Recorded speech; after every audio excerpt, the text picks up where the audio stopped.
to be sincere, it has done a lot, because immediately I finished the training, I knew that it was time to move from my former place of work.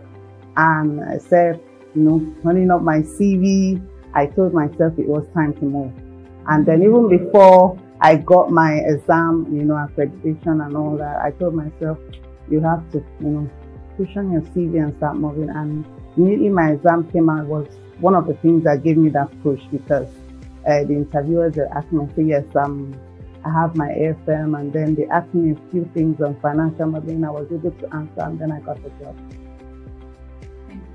Thank you. Okay, hi, my name is Gloria Odova. I'm a chartered accountant. I work as a tax manager at Garage Industries, Ladipo. I joined the company this year in 2024 as the new tax manager. Okay, so I belong to the ICANN tax platform. So I think it was pasted there last year.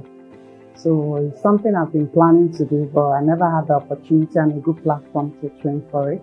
So immediately I saw the post, I just knew this was the opportunity to go out. I wanted to train or get a good training of financial modeling, but I didn't have good information or a good platform to go about the training. So when it was posted on ICANN tax platform, I saw it as a good opportunity to go ahead and train for it. Okay, I expected to, after the training, to be good in my financial modeling skills and all that.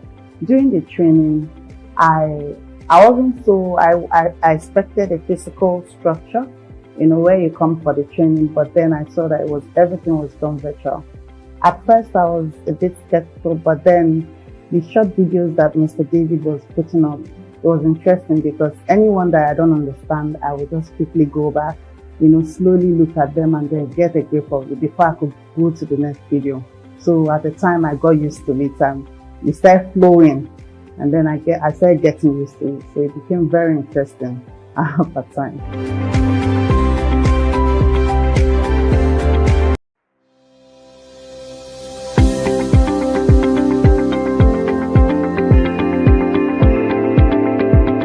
I got new opportunity because shortly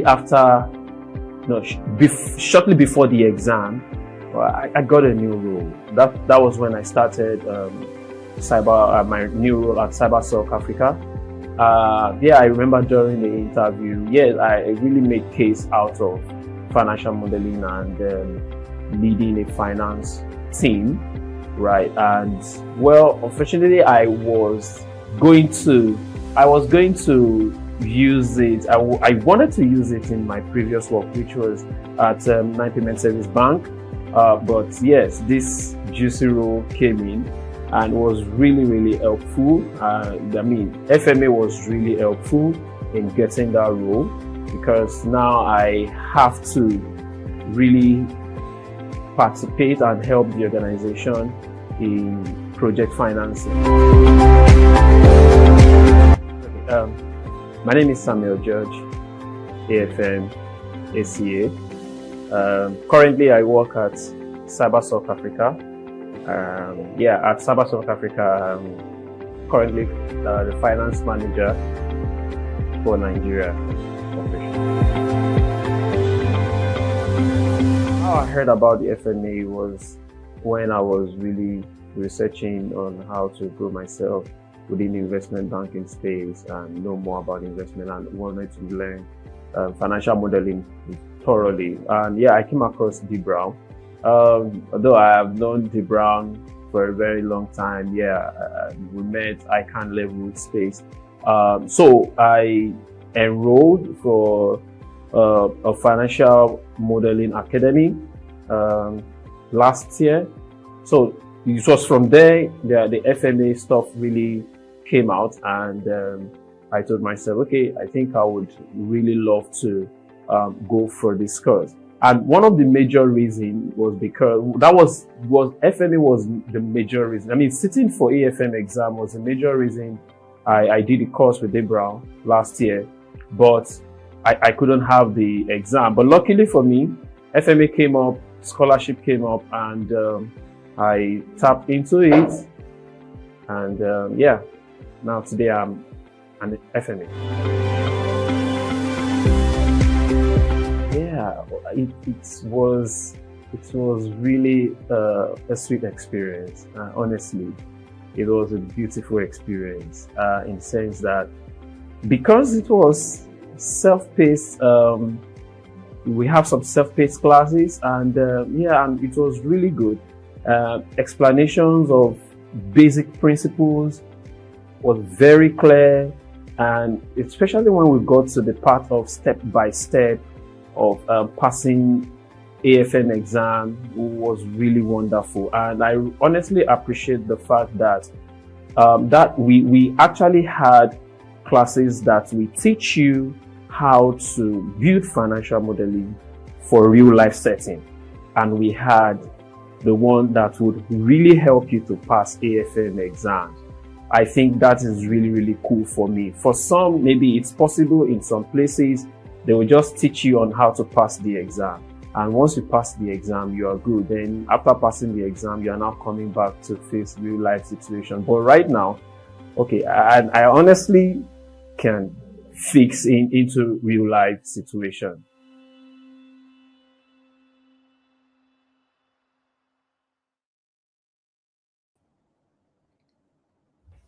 All right, all right. Good morning, good afternoon, good evening, everybody. Good morning, good afternoon, good evening. Let me know where you're connecting from. So I'm connecting from Lagos, Nigeria. Let me know where you're connecting from.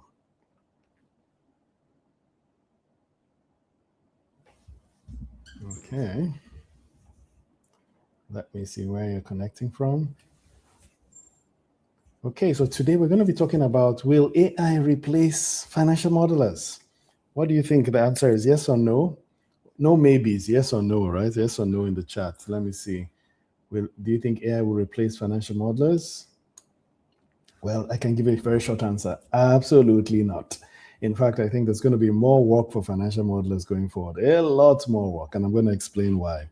So I've been running various tests on models on AI. AI is absolutely amazing. Let me put that out there first.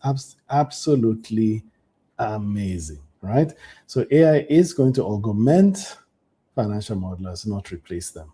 But guess who will be replaced? Those people that refuse to, or maybe probably don't know, I don't know where you are, maybe you're under a rock somewhere, that don't want to use financial modeling AI for some reason, right? And not using AI to enhance and augment and supercharge 10x what it is that they do when it comes to financial modeling. So I think those people will be at risk of replacement, right? So I think that's what would happen. So what is financial modeling really?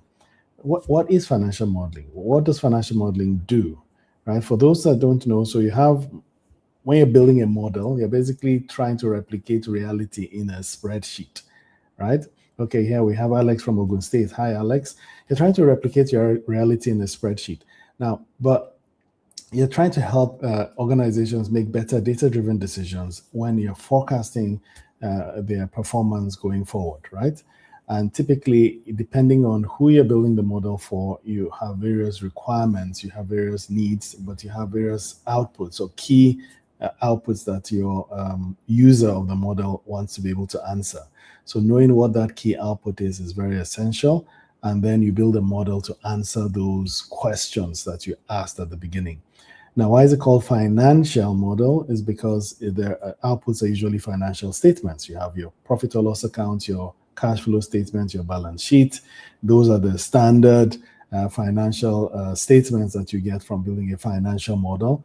And then you have many other adjacent statements and many other things that come out of that. For example, you could build out a valuation, pulling out some information from your P&L and balance sheet, and forecasting going forward, right? You need to understand what is the risk, what are the risk elements, what's the growth, how are we going to grow in going forward, and what are those cash flows that are involved. So modeling is very vast. And here we're going to look at a few things. I'm going to look at some tests that I've done. But before that, let me just give you an example of how deep modeling is, right? So if you take a project finance model, for example, what does a financial modeler do? So a financial modeler, I think, cuts across every single stakeholder in a project finance model, requires the inputs of a financial modeler. You need to be able to show that every stakeholder in this project finance model will benefit from the project, right? And because everybody has the benefits. When people don't benefit from the project, they will probably not approve that project at the end of the day. Now, when I say project finance models, these are typically building models for deals, mainly infrastructure deals, very large infrastructure deals that require probably a special purpose vehicle. You need to create a legal entity, and that legal entity is what's going to house the deal. But this deal is very specific in the sense that there's absolutely no assets already existing. Right? There's no historical assets like a corporate finance model. A corporate finance model is where you're building for an existing corporation and they already have a balance sheet. They probably have financials that they've already published, right? Which you can then build a model from those published financials. That's corporate finance model. A project finance model, you're saying, hey, this project, we're going to build a toll road, or we're going to do a massive solar farm, and we're going to have all this power generated by this solar farm, and these cash flows are going to come out, and so please come and invest, right? Or you get a sponsor, and the sponsor says, yes, we're going to build this out. We're going to get a contractor to kind of build it out, and the contractor has a background of knowing what to do and how to build these massive solar farms. Have done it before, and then so you will need a lot of people to come together to agree that this is a good idea, and some off-taker, somebody that says, hey, I'm going to buy all that power you're going to produce, right? And I guarantee that I'm buying it, is usually the government, right? I guarantee that I'm buying that power, or for developing countries, it's usually the government, but I'm going to buy all that power they're going to produce in the next 20 years after construction. But then, of course, you need to build the whole thing. You need to construct, build that solar farm, right? And that needs money. So where are you going to get financing from? You need financing from debt, maybe banks, or you probably do a bond, or you probably go to DFI. So you have different sources of funds, right? And then the equity providers. What's that mix going to be? What's the debt to equity mix? At the end of the day, you're putting that risk down, probably for, let's say, 20 months. You've built the thing, and then cash flows start coming after. And it's those cash flows that come after that determine whether or not this whole project is profitable. Is it profitable for the debt holders? Is it profitable for the equity holders? All the advisors, are they going to be paid? Do you get? So that's typically what a project finance model looks at. And I've given you a structure here. Let me this is from one of our project finance courses. So you have the SPV, these are just the legend. You've got this color coding, you'll be able to understand it. You have your SPV in the center. Then you have all these financiers, right? Where does financing come from? It can come from senior lenders. It can come from mezzanine lenders, which is subordinated debt. So someone that says, hey, I'm going to give you a loan, but I can convert that loan to equity later, right? So those are, you can say, mezzanine lenders. Then you have, of course, your export credit agencies. You have your development finance institutions, your multilateral development banks. You have the bond investors. Then so all of these are where the money is going to come from. Now, as a financial modeler, you need to know this. You need to read those cases. You need to read the legal documents, understand covenants and all of that. So why am I showing you this? Because when it comes to, hey, will AI replace financial modelers? Most of us think of a financial model. Excel. I'm coming to the Excel very soon, but I want to tell you, it's a lot more to do than just Excel, right? So this is a project finance model. Who are financing it? You need to understand. Who are the EPC contractors? That is the engineering, procurement, and construction. And what are all the cash flows related to that EPC contractor? Who are the operations, maintenance, and performance people? Who are those? Are they going to be the sponsor, or is it a special contractor that we're going to hire, right? There are cash flows involved there. Who is the sponsor, right? How much equity is the sponsor bringing? If the debt is bringing 70 or 80%, then the rest is coming from equity, right? So what mix is best? Who is going to buy whatever it is you're supplying? Who is going to be that big off-taker, that customer? So if it's a power project, the power purchase agreement needs to be written. Toll project, you have your toll agreements, concession agreements, take-or-pay contracts, all sorts of stuff, right? Now, every single thing I said is almost like an option, isn't it? So a modeler needs to understand those options and model those options. And what I'm going to show you is a project finance, some tests that I've been doing with AI, and some places it did excellently well, and some places it failed and failed and failed. In fact, I'm going to show you where it's failed so much that I asked it to do a self-evaluation.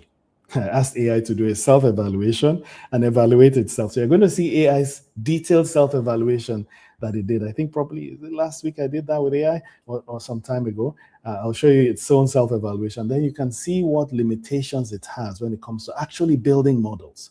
But here I'm telling you, financial modelers is not just building models. There's a lot more we do. All right.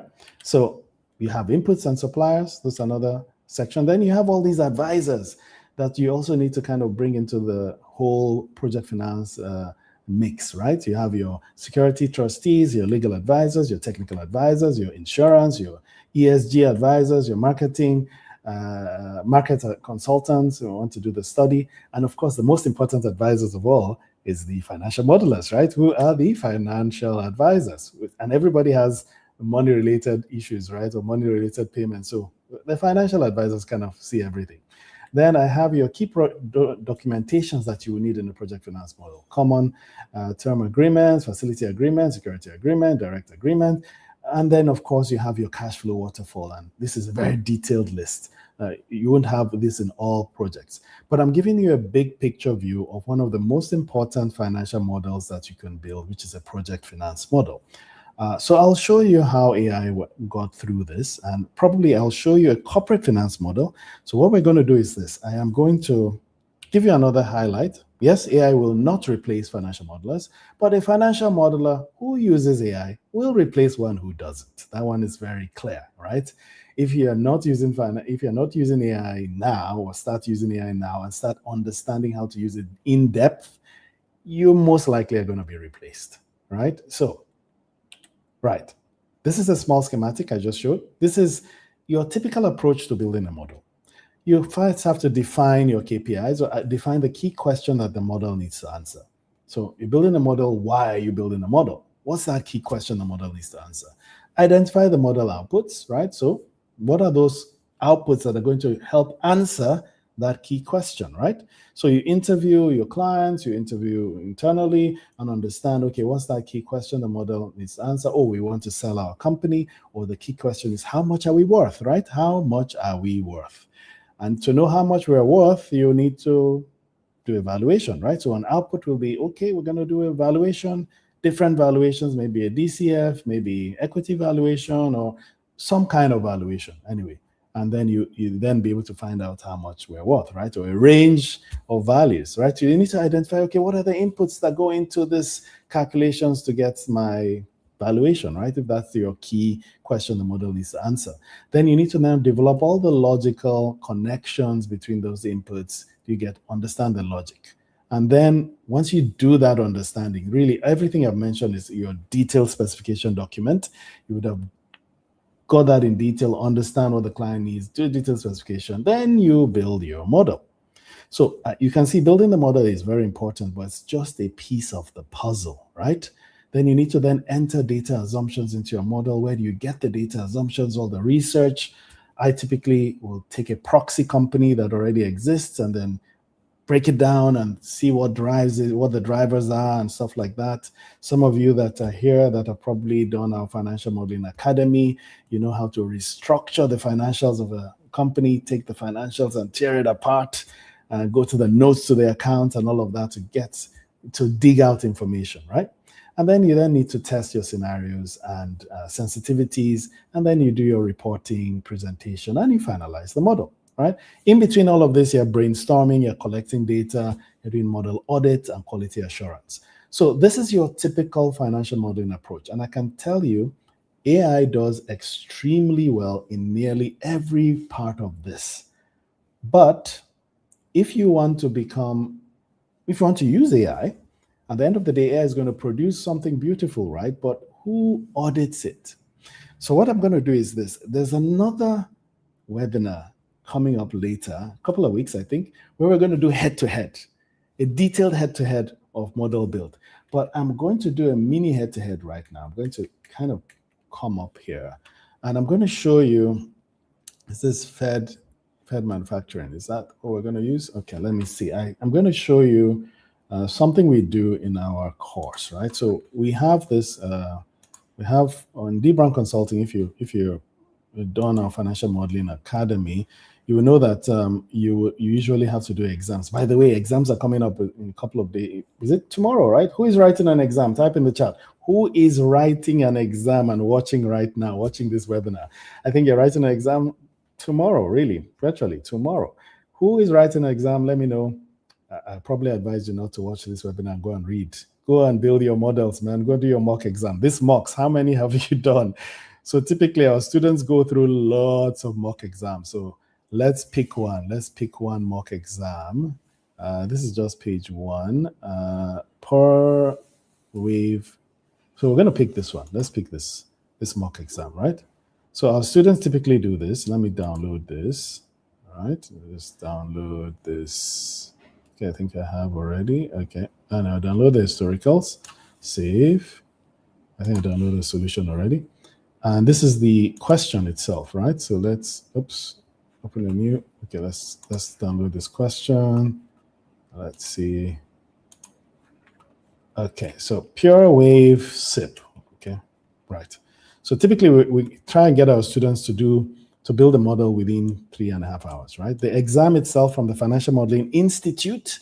The Financial Modeling Institute, let me tell you who they are. The Financial Modeling Institute, FM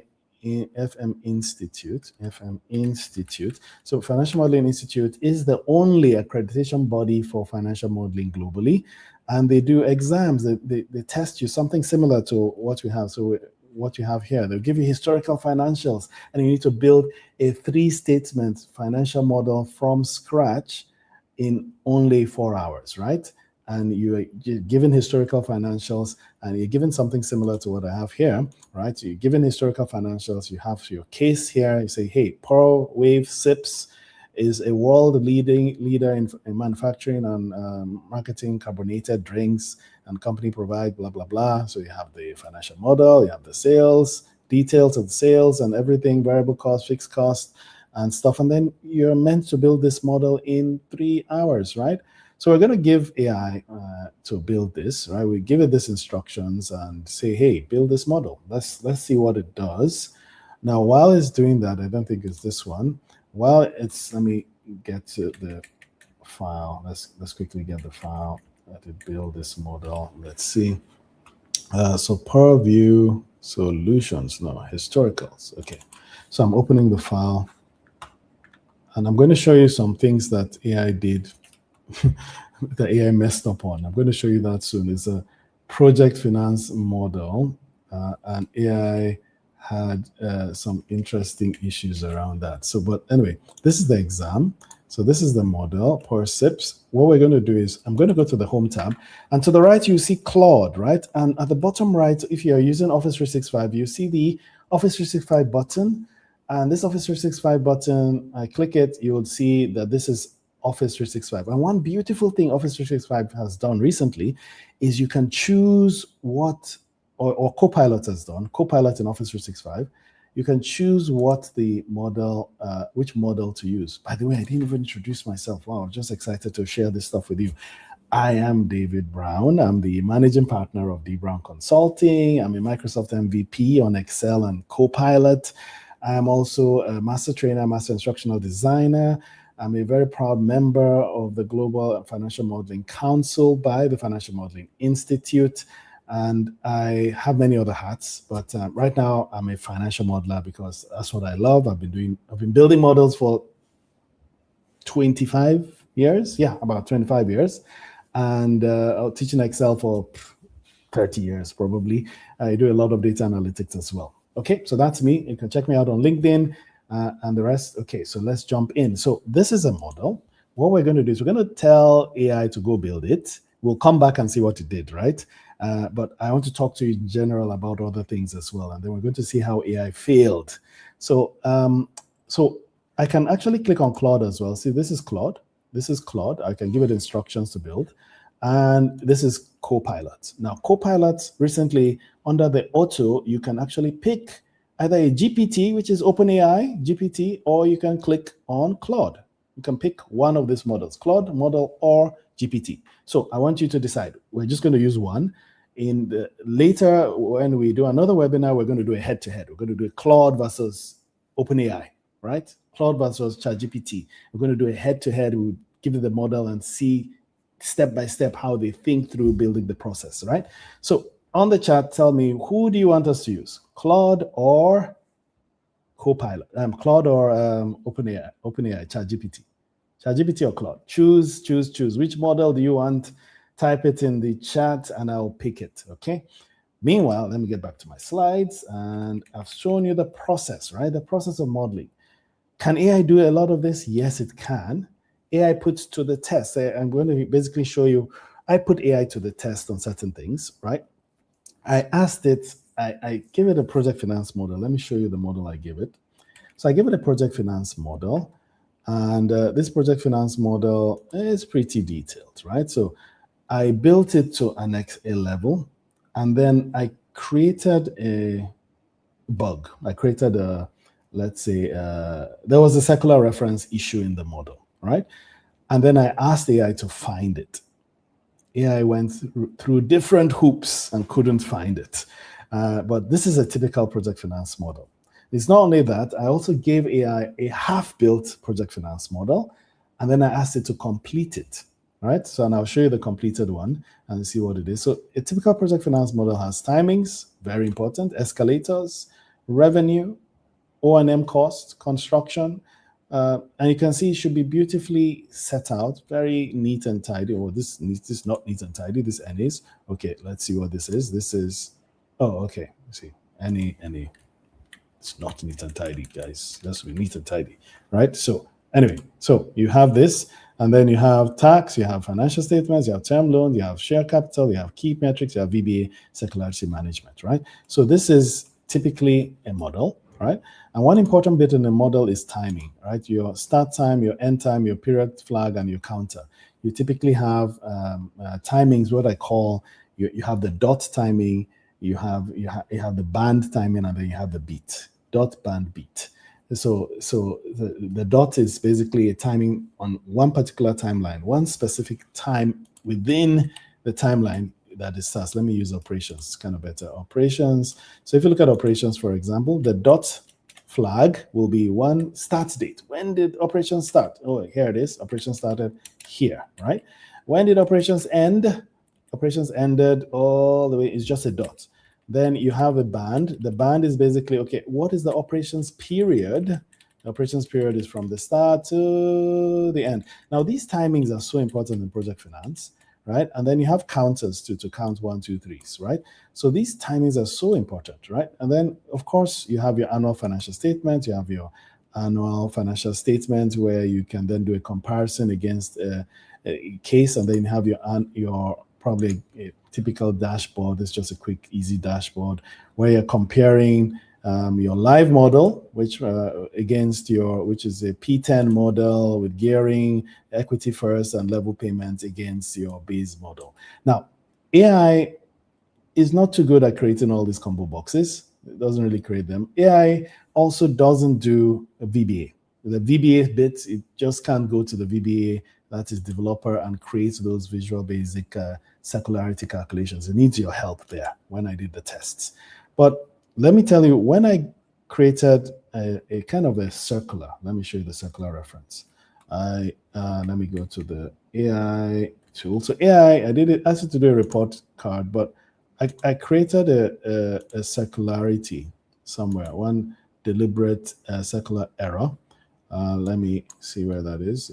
Formulas should show the error. Circular, there's a circular reference error. Yeah, the circular reference somewhere. Okay, this was the AI powered one.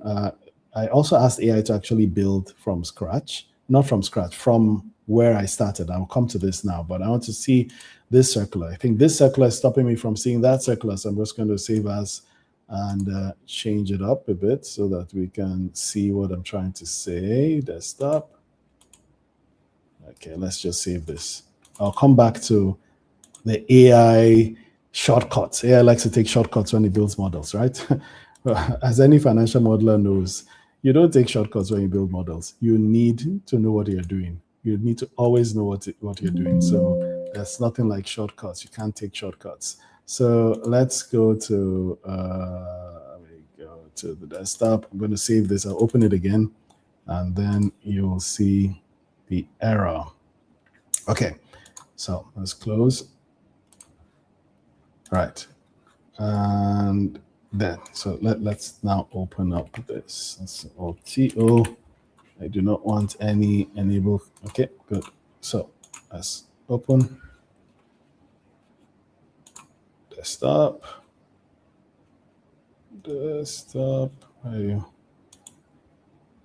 Okay, so we're going to open up the investigation that we did on Circular, or the AI is supposed to have done on Circular. And I asked the AI to report itself why it failed. Why did it fail? And so if you look at it, there is a Circular reference. And typically, as a modeler, when you build a model, you usually will get help from Excel. Excel will tell you when there's a Circular reference. By the way, what is a Circular reference? I know some people say, like, what's this guy talking about? What's Circular reference? Circular reference is when something is referring to itself. So typically, you have, let's say you have something like this. You have sales and you have commission or something. So you have sales of 100, commission of 10%, or should I say interest, not commission, maybe interest expense. Or maybe I'll just call this a overdraft. Overdraft, you have an overdraft, and then you have interest expense, right? So if you have interest expense of 10%, or interest rate of 10%, interest rate, not interest expense, interest rate of 10%, right? Now, what does that mean? This means that your total overdraft is not really, overdraft is like you owe the bank. You owe the bank 100, but if your interest rate is 10%, you probably owe the bank what? You owe the bank 110, the total interest expense. Now, again, this circular, I need to close it since this circular guy is causing problems, right? Let me close him so that you can actually see what a circular reference is. Where is, okay, let me just copy this and close this. Let's close it. I don't want a circular to disturb my explanation to you. So let me explain what a circular is. So typically in a model, you have circular references during interest calculation. So if I had interest of 10%, then my interest expense is going to be what? It's going to be equal to 100 times 10%. So my actual overdraft balance is what? You can typically say it's going to be equal to 100 plus 10, right? So this is my overdraft balance, 100 plus 10. But the problem is this is not my overdraft balance, because if, let's assume, just make it simple, right? This 10% is owed, isn't it? So your overdraft is actually 110. But if I say my interest expense or my interest rate is 10%, then I'm going to have to calculate another interest expense, isn't it? My interest expense is going to basically be equal to this 110 times 10%, right? And which is 11, which means my interest expense is not 10, it's supposed to be 11. And if it's 11, then our actual overdraft is going to be what? Equal to 100 plus 11, which is 111, not 110. But if it is 111, then my interest expense should be 111 times 10%, right? But 111 times 10% is 11.1, which means my actual overdraft is equal to 100 plus the interest, which is 11, and we continue that way. So everything, you can see I've done this many times. This is, if I want to do this easily, all I need to do is this. I should just say, hey, do you know what? Yes, we have 100 overdraft and we have 10%. And my interest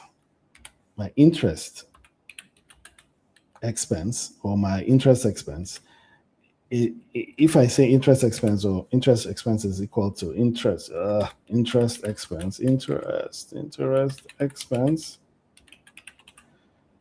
is something, and then my actual overdraft is equal to this 100 plus my interest expense, right? That's what it is. But my interest expense, it shouldn't be calculating on 100. It should calculate on this 110, isn't it? 110, which should be my answer. So I say, hey, my interest expense, this is my interest expense, going to be the answer multiplied by the percentage, 110. So this will cause a circular reference because here we're saying that overdraft is equal to overdraft plus interest expense, but interest expense is equal to the actual overdraft times the percentage. So it's referring to itself. It's referring to itself. Now, to solve this, there are two ways to solve it in Excel. The two ways to solve it is you come to your Excel options, you go to formulas, and then if you remember, if you look at this, how many times did I calculated it? 1, 2, 3 times. And I'm almost getting to the right answer after three attempts. So if I tell Excel, that's called an iteration. So I tell Excel, do 3 iterations or do maybe 5 iterations, right? And I click OK, it will solve this, right? It will, if you click on F9, if I click on this, it should solve this, right? It should automatically solve it. Let me go TO and enable it. I didn't enable it, sorry. So I have to enable it and say, okay, then it will solve it. Look at it. Can you see it got the 11.1 straight away, right? After doing 3 iterations internally. After doing the 3 iterations internally. So it solves it. So that is what a circular reference does. In modeling, we have circular references, right? So this is a very simple one. You understand that. So now let's go to what our AI did, right? So go to our AI. Let's see. AI powered AI. Where's the AI failure? AI investigation.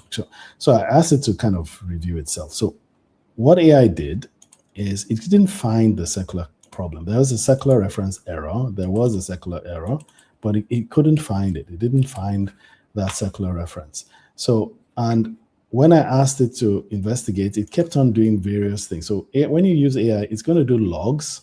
It's going to explain what it did. It's going to kind of explain all the things that these are all the attempts on AI trying to find that error. There was a circular reference error here. AI was trying to find it. Let me remove my enable iterations. Let me change this back to the default of 100 and say, okay, now you see there's a circular reference here. And the circular reference really came about by, if I go to my guide sheet, you will see that there is typically coming from here saying the total assets during construction is not the same as the model sheet. But at the end of the day, the circular reference was kind of flowing through all sorts of places. Now, if you think this was the problem, if you delete it, you see there's still another circular reference coming from somewhere else. So it's a big issue. And the actual finding of this circular reference, the thing I deliberately did was I put this text box in here and in a wrong place because there are some calculations that required you to look at the entire start date. When you're doing a sum if, let me show you where the error was. When you're doing a sum if here, see the sum if? It looks at the entire model 104, the model M, the actual sum of the total construction cost. Is looking at total construction cost monthly, and then it's comparing that.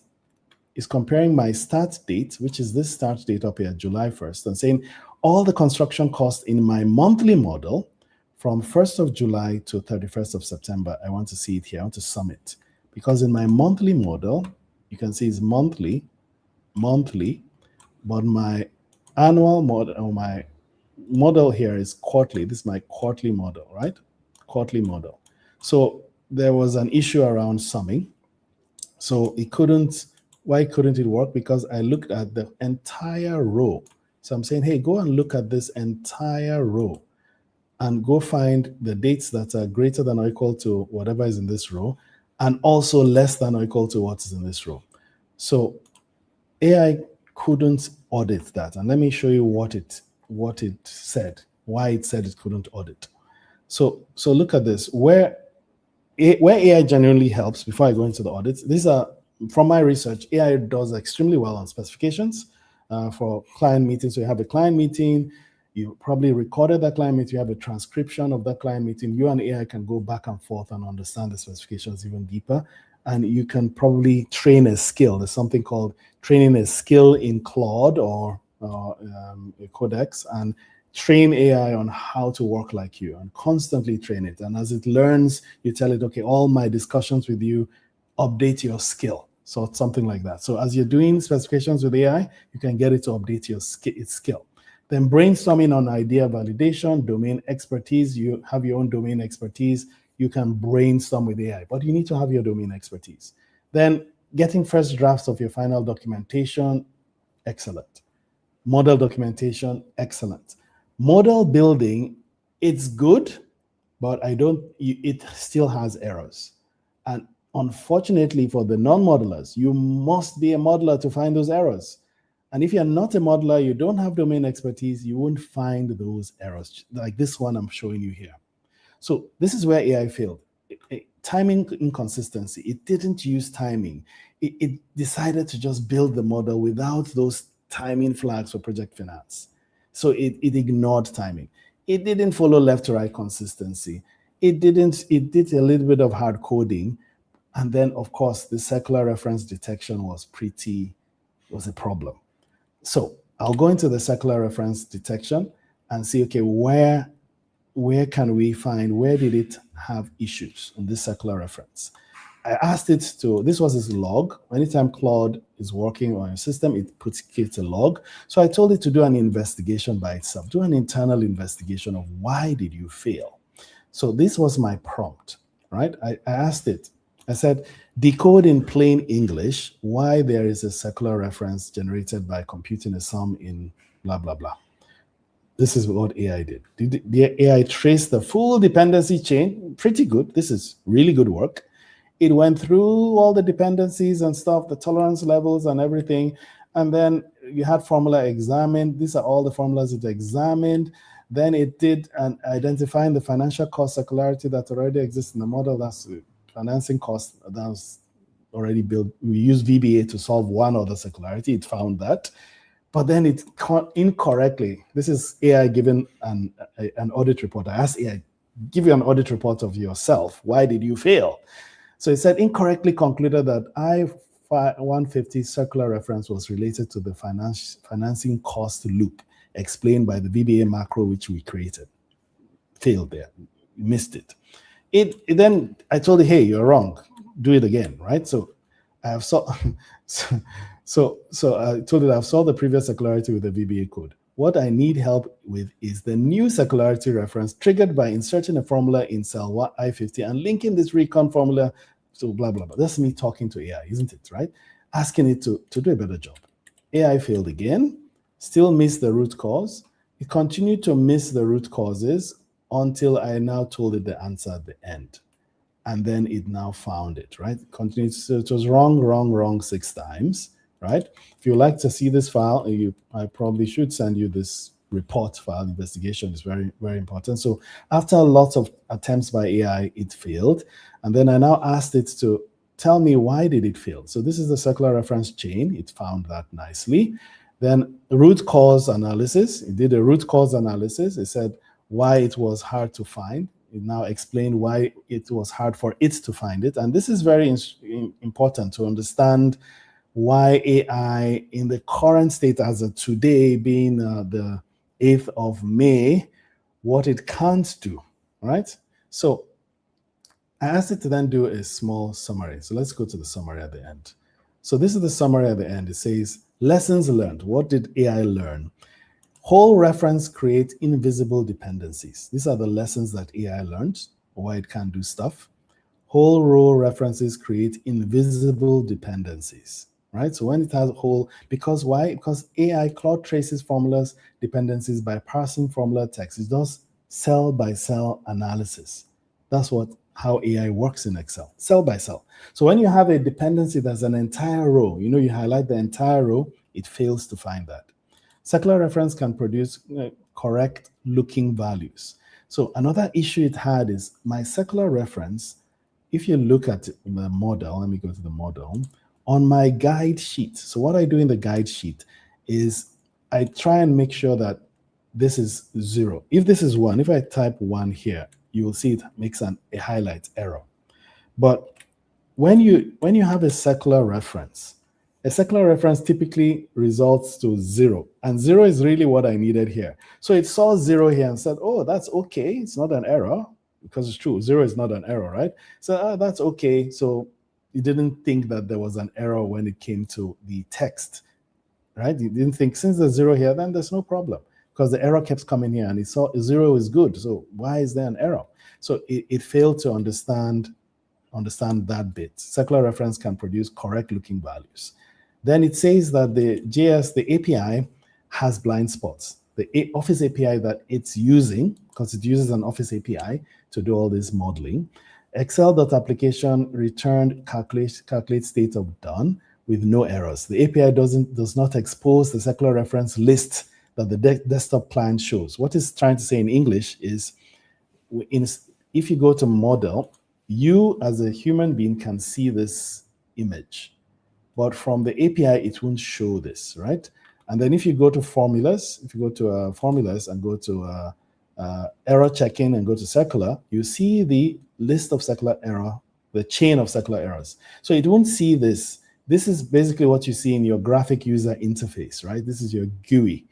But in the coding, back-end coding, you won't see this visual. So that's what it's found, that there's some blind spots, right? Then you have status. The label cells in data rows are designed anti-pattern. The status label, okay, the status label. Well, all it's saying here is that the status label, because I have this cell here, it's just a label. And for every modeler, you know that a label typically is not connected to a calculation, right? So since this label is not connected to a calculation, it shouldn't cause a secular reference. So it already assumed that, but unfortunately, where I placed the label, which is in here, affected the calculation because I had highlighted the entire row, and it just couldn't understand that. One important thing about modeling, right, or AI in general, is AI is going to significantly help our thinking. But I can tell you for free, it won't help or change our understanding. So our understanding as humans is so much more superior than AI's understanding. And I'm going to do a quick test at the end. I'm going to give everybody here a simple quiz that I'm sure you will get instantly. AI will fail. AI has always failed on this quiz unless they patched it, but AI will fail on that simple quiz or question, right? That's just to tell you that AI, when it comes to understanding, you are the boss. When it comes to thinking and doing all sorts of wonderful creativity, AI is excellent, but you remain the boss of understanding. But you can't understand financial modeling without building and knowing financial modeling. You need to learn. You need to go do the financial modeling certification, right? Go and do that exam and get that financial modeling skill, all right? So AI failed here. What was the last thing it saw? It saw, this is so funny when I read it. Listen to the user sooner. Let me rephrase that. Listen to the domain expert financial modeler sooner. All right. So this is AI admitting it didn't listen to me, right? The user told, this is Claude reporting itself. It said the user told Claude 3 times, he put 3 in capitals. This thing is so funny. Three times that a circular reference existed. Turn 3, G95 closes the loop. Turn 5, deleting something doesn't break it. Turn 6, this is AI trying 6 times and failing, right? There is a circular. How come you can't see it? Each time Claude reran the same formula scanning approach and concluded no circular found. The user's observations were correct throughout. Claude's method was flawed. Now, it takes modelers, right, domain experts, to keep testing AI to be able to find those little flaws. If you don't know modeling, unfortunately, this may happen to you. You may make a big wrong decision with the wrong model that AI built for you. AI can build 90%, AI can do 99% excellently. But as we know, as financial modelers, that 1% kills the project. You need to be 100% accurate in your modeling, 100%. There is no middle ground, 100%.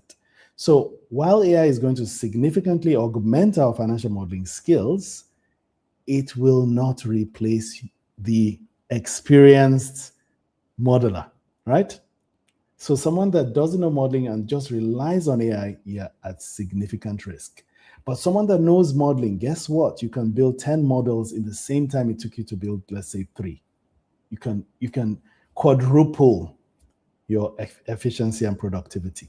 So this was AI report card. It basically didn't find the model, right? It didn't find the error. And that's one. I'm going to close this. And then I don't know what you've decided, which model. I wasn't reading the comments. Which model do you say we should use for this case? GPT, okay, on GPT. So I'm going to use GPT 5.4, and then I'm going to tell it to, I'm going to attach the instructions. This may not end because, you know, I told you we're going to do another webinar where we're going to do this in detail head-to-head. So I'm just going to attach this to it and tell it to build the model based on these instructions, right? So let's put comments. Hi, I like to say hi every time. Please use the model historicals in this sheet, the model sheet, and this attached instructions to build this financial model, okay, or something like that, right? So very simple instructions. I could just have told it, hey, build this financial model with these instructions or something. Okay, so I'll leave it to do its work. It will start building. I'm sorry, but there was an error in processing the request. Ooh, okay, there was an error in processing the request. All right. Okay, why was there an error? Let me upload the file. Didn't I upload, or maybe I didn't upload, right? Uploading from the device will send copy to OneDrive. Oh, okay. I already have it opened, right? So it wants me to close it. Okay, so let me close the case, the file itself, right? So this file, I saw it open, didn't want it open. Okay, so this is the case we're wanting it to build. One of our case studies in our Financial Modeling Academy. By the way, if you want to join the academy, it's we have the academy starting in a few weeks. So Financial Modeling Academy, just go to dbrown consulting, right? Go to dbrown consulting, go to training, then go to what's it called? Financial Modeling Academy, Financial Modeling Academy, you see all the details, depending on which scholarship you want to get. If you're resident anywhere in Africa, if you're a student of an institution that we have validated, or if you're anywhere outside Africa, you choose whichever one you want, and then you get the details and you register for the next cohort starting in June, right? Early June. So register. Wonderful Financial Modeling Institute and dbrown Consulting brought a massive scholarship. It's amazing what you can get in this. So go read it and check it out. Someone will share the links for you wherever you're watching this. Okay. So I've closed this. So let's see if it's going to accept my prompt. Let's see. If it doesn't, I'm going to use Claude. I'm sorry. Okay, sorry. Let's go to Claude directly. Click the same instructions. I'm I'm not using Opus. Let's use Sonnet. Opus is too freaking expensive, right? It's stealing all my money. Let's see. So I'm attaching this and I'm asking Claude to build. So Claude, I don't know what happened to Copilot, but again, as I told you, we're going to do a head-to-head. We're going to do Claude Copilot head-to-head. Don't miss that session, right? So see what it's saying. It's basically reading what I said, and it's going to build the model, right? It's going to build. Let me start by reading the current model sheet and attach instructions to understand what's there. I can see the historicals now. Let me read the cell formula, blah, blah, blah, blah, blah. Right? So it's reading. Yeah. Okay, it says temporary unavailable. Okay, I can see the historical data, the model. What should the projection build include? 3 forecasts. Okay, so I couldn't see the instructions. This instructions bit. So maybe there was an issue, right, with the instructions. So what I can do is just copy and paste, right? Let me copy and paste the instructions. Typically, it should work. There shouldn't be any problem. Okay, no, this is let's open the instructions. Okay, desktop.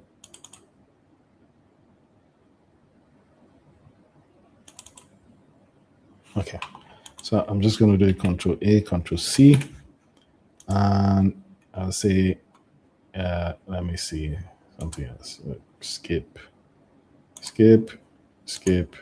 stop. Here are the instructions. You don't know how it's going to look, but you know it's pretty smart. So if I dump it, it will know what to do. I'm just going to dump everything there, right? It's smart enough to kind of realize that. Yep, it's reading the historicals to do its thing. Let's get back to our slides while it's doing its thing. All right. So the timing and hard coding, we saw problems around timing. It didn't really use timings properly, and the model decided to just build for operations. So when instead of building your project finance model left to right fully, it just built for the sections that it needed. It wasn't left to right consistent. Not very good. And there were some hard codings, right? It just decided to put some hard coded numbers into the formulas. This is a cardinal sin. You can't say 1,000 times 1.05. You have to say cell B5 times input sheet, cell C12 in the input sheet, or something like that, right? So it did this, and again, it's difficult to find if you're not a modeler to find these issues, right? It's kind of difficult. So again, I talked about left to right consistency. You have your pre-close, your financial close, your construction, your operations, and it decided to build only in the operations section. It just builds for operations. The construction section, it builds for construction. It doesn't make it left to right consistent, which means when you change your timing, it won't build it correctly. It doesn't incorporate proper timing in the modeling, right? Circular reference detection, we've already seen this issue. So these are issues I've seen. 90% of the model, perfect. But as I said, as a modeler, you need 100%. There's no 90%. This was a circular reference chain. It got the chain right, got the chain right, but it just couldn't understand why there was a circular, because internally it does cell by cell computation. So it doesn't see ranges, the entire range, all the row. If you highlight the entire row and it's part of a circular, it gets confused. So it admitted that confusion, right? So again, this was why I couldn't find that after the 5 structured lessons was whole row references create invisible dependencies. Circular reference can produce correct looking output, so it thinks it's okay. The Office JS API has blind spots, the desktop client does not. So it doesn't see that circular GUI, that circular graphic that we see as human beings. It doesn't see that. So I know Claude nowadays, if you're using CoWork, sometimes it takes pictures of the screen and looks at the pictures of the screen to do its work. When you give CoWork or Claude or OpenAI or Copilot full access to your computer, it usually takes screenshots and then it kind of resolves this aspect here. Status label cells in data rows create hidden dependencies. So it didn't know a text-based status cell could create a dependency. AI repeated a flawed methodology even after direct user correction. So it was ignoring the user, which is me, the domain expert, right? So if AI eventually builds models faster, who will audit the models, right? Probably another AI, maybe an AI you've trained to be an excellent auditor, but who will audit that auditor or that audited AI? So you need to be the expert that would have to audit your models. You'll probably do a lot less work than before when it comes to the mechanical side of things, which means you spend more time with the client to get them to understand what they're using the model for. It will just enrich your output as a financial modeler. But you must learn the domain expertise. Yes. So this is a quick summary, AI across the modeling process at a glance. So defining KPIs and questions, AI capability, pretty good, helps structure questions from client context. So anytime you're doing any meetings now, I kind of advise you to have a transcript of all your meetings and then kind of feed that context into AI and have a conversation with AI, right? So pretty low risk there. Identifying model outputs, pretty low risk. You can review for completeness. Identifying key inputs, well, moderate. You can miss industry-specific drivers. There's some nuances that you will know as a modeler, so you need to do a bit more review. Develop logic and links, struggles with complex relationships. So when you build project finance models, the most complex project finance models, those timings are super important. It just builds on its own. So it does coding, probably goes to Python, writes the Python code, and comes and puts it into Excel. That's how AI thinks, but it does it so fast, right? But we wanted to build it like Excel, where we can audit dependencies, we can see the timing flags and everything. So it will get there. I know it will get there eventually, but it still needs to. And then building the model itself, to me, unfortunately, if you get 95% over 100 in financial model build, in real life, you have failed. You need 100%. The mechanics have to be 100%. There's no choice. So I will say there's still a lot of work to do there, although it's super impressive, right? Enter data assumptions, excellent. Structured assumptions, no, really low risk there. Testing scenarios and sensitivities, moderate risk. Missing circularity, you saw the circularity issue there. That can be a big problem. So I will say you really need a lot of work there. So run independent quality checks. Then reports, documentation, and presentation, super. It does that so well. You still need to review, but it's low risk. And then finalizing and delivery helps with final checks and owns the professional responsibility, yes, but it does pretty well in those final checks. So this is the current state from my research in the last 6 months. And AI really started doing exceedingly well around December, January, when the new models started coming out, and agent mode came out for Excel with Copilot. That is when it really started kicking in. And it's just getting better and better and better, right? So AI is what you're going to use to augment, right? So without AI augmentation and with AI augmentation, this is what it looks like. So AI augmentation, hours of clients meeting notes and specific drafts. With AI augmentation, specification documents drafted from transcripts and minutes, reviewed and refined in one single session. And you can do your mapping, your driver mapping, and all of that stuff super easily, right? Without AI augmentation, manual documentation after every build cycle. With AI augmentation, documentation generated automatically. Modeler review and approve, or modeler will review and approve. So you can see the before and the after with augmentation. Error checking done entirely by hand. AI flag potential issues. Modeler applies judgment and domain expertise. And then difficult to scale output without growing headcount, right? You have to get new staff, a lot of new staff. Well, technically, with the same staff you have, you can probably do 5 times more. And yes, you get new staff in, but because you're already doing 5 times more, it means you're growing staff, and you're growing expertise, you're growing outputs, as in you can either reduce costs and reduce prices that you're going to charge your clients, or you can maintain the price but do 10 times more. So it's wealth for everybody. It's going to generate a lot of wealth for those that are using AI. So in AI with augmentation, competitive advantage over non-augmented pairs, yes. First draft reports really look really good with AI augmentation. So this is your before AI augmentation, after AI augmentation. So what's your path forward? I think you need to master the craft of financial modeling. Yeah, you need to be able to build models from scratch. You need to understand timing, right? So you need to be dynamic, all the dynamic links, the scenarios and everything, the combo boxes. You need to understand that big picture view well, right? Then you need to augment with AI. Learn which steps benefit most from AI and which require your judgment, practice, and specific approaches that work for financial specifications, documentation, and scenario narratives, right? Then you become the architect. So here I'm saying orchestrator, but you're really the architect. You're the orchestrator using AI, using your skill sets, and just orchestrating this process of financial modeling, which is the future of financial modeling that we're going to see. So that's going to be your highest value. And that's where I think it's going to end, where 5 things to take away. AI will not replace financial modelers. It will supercharge them, right? AI excels at language, so specifications, brainstorming, documentation, communication, excellent. AI fails at complex model mechanics, right? So the timing, the dynamics, the hard coding, and circular reference issues you see, you can't afford that in your model builds.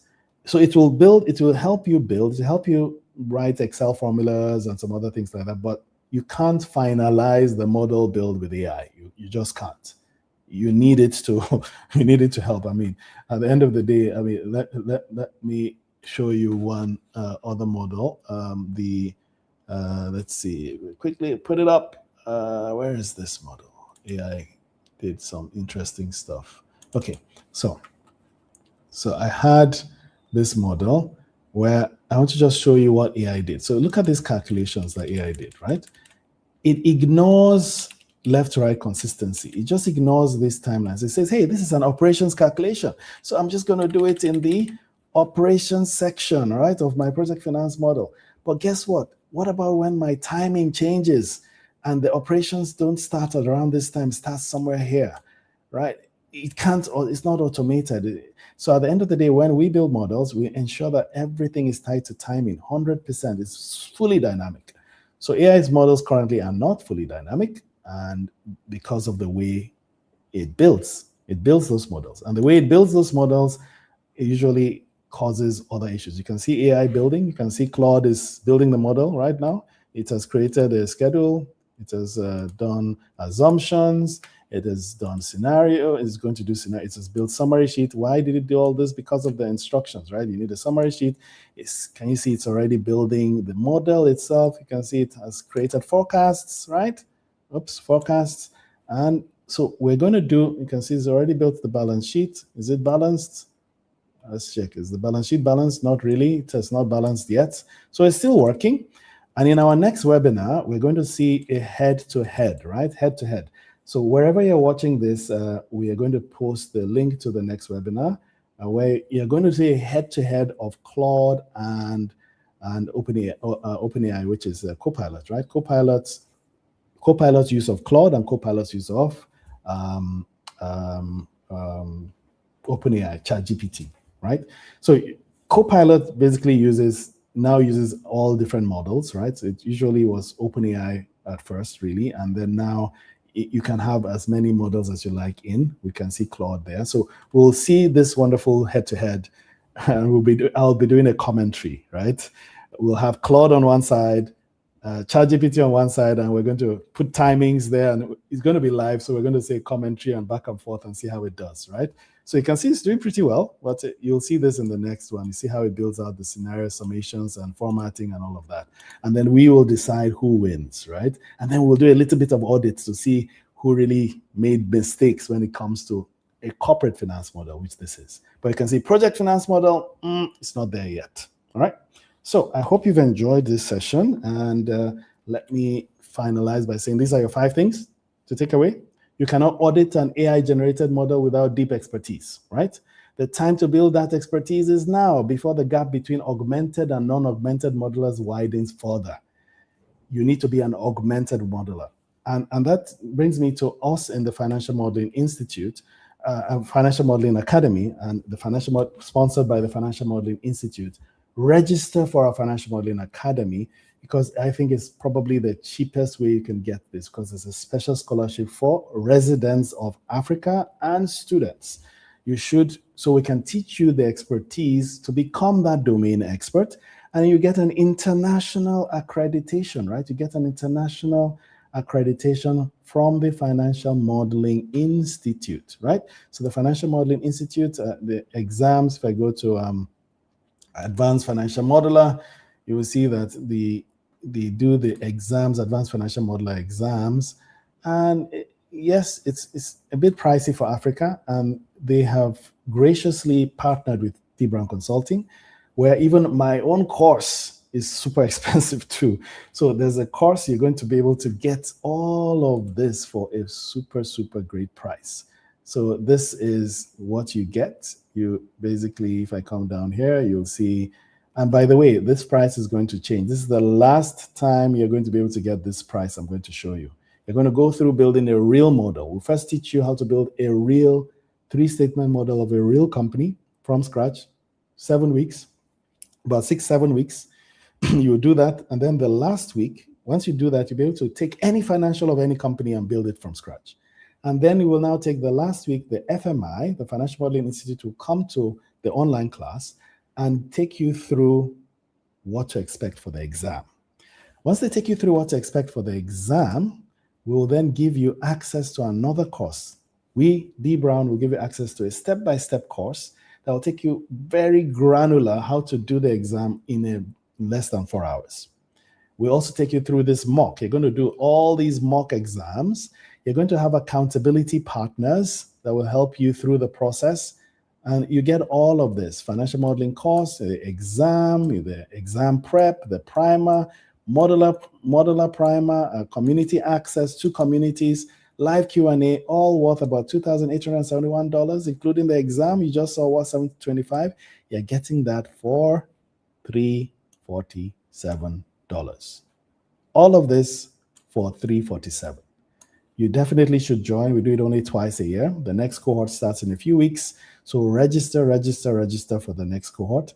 You just fill this form. This is the link. We're going to share the link, or just go to Financial Modeling Academy, D Brown, Google it. You'll be able to click, then choose which scholarship is most likely an Africa resident scholarship. Fill the form and register, and you'll join us. And at the end, we're adding the AI module, where we're going to teach you how you can augment with AI. It's going to be part of the course. So we look forward to that, and look forward to you earning the AFM certification once you register with us. Okay, so that is it. This is, will AI replace financial modelers? Nope. AI financial augmented financial modeler will replace a financial modeler that hasn't really augmented their financial model practice with AI. Yes, they will be replaced, but that won't be you, right? So thank you very much, everybody. I hope you enjoyed this, and I'll hand over back to the studio.